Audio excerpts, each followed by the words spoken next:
આ તરફ સુરતમાં પેટ્રોલ પંપો પર અફવાના કારણે લાંબી લાઈનો લાગી છે।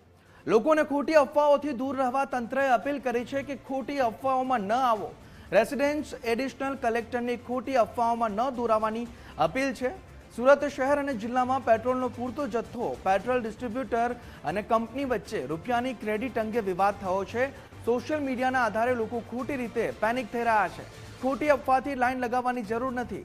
સુરતમાં લોકો શાંતિથી પેટ્રોલ મેળવી શકે છે તેવું પણ નિવેદન આપવામાં આવ્યું છે। સુરત શહેર અને જિલ્લામાં પેટ્રોલનો પૂરતો જથ્થો ઉપલબ્ધ છે તેવું પણ તેમના દ્વારા કહેવામાં આવ્યું છે। એટલે કે ખોટા પેનિક ના થાઓ, ખોટી અફવાઓમાં ન આવો। સુરત શહેર અને સુરત જિલ્લામાં આવી કોઈ અછત ઊભી થઈ નથી। મેઇન ડિસ્ટ્રીબ્યુટર અને કંપની વચ્ચે જે ક્રેડિટ કરાવવા પૈસા બાબતનો મુદ્દો છે, એના લીધે લોકો સોશિયલ મીડિયાના આધારે ખોટા પેનિક થાય છે અને ખોટી અફવાના આધારે જે લાઈનો લગાવે છે એવું કશું કરવાની જરૂર નથી।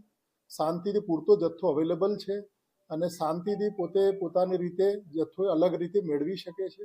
એટલે અમારે નમ્ર વિનંતી છે એઝ અ ડિસ્ટ્રિક્ટ એડમિનિસ્ટ્રેશન કે સુરત શહેરમાં અને સુરત જિલ્લામાં આવી કોઈ પણ પ્રકારની અછત છે નહીં।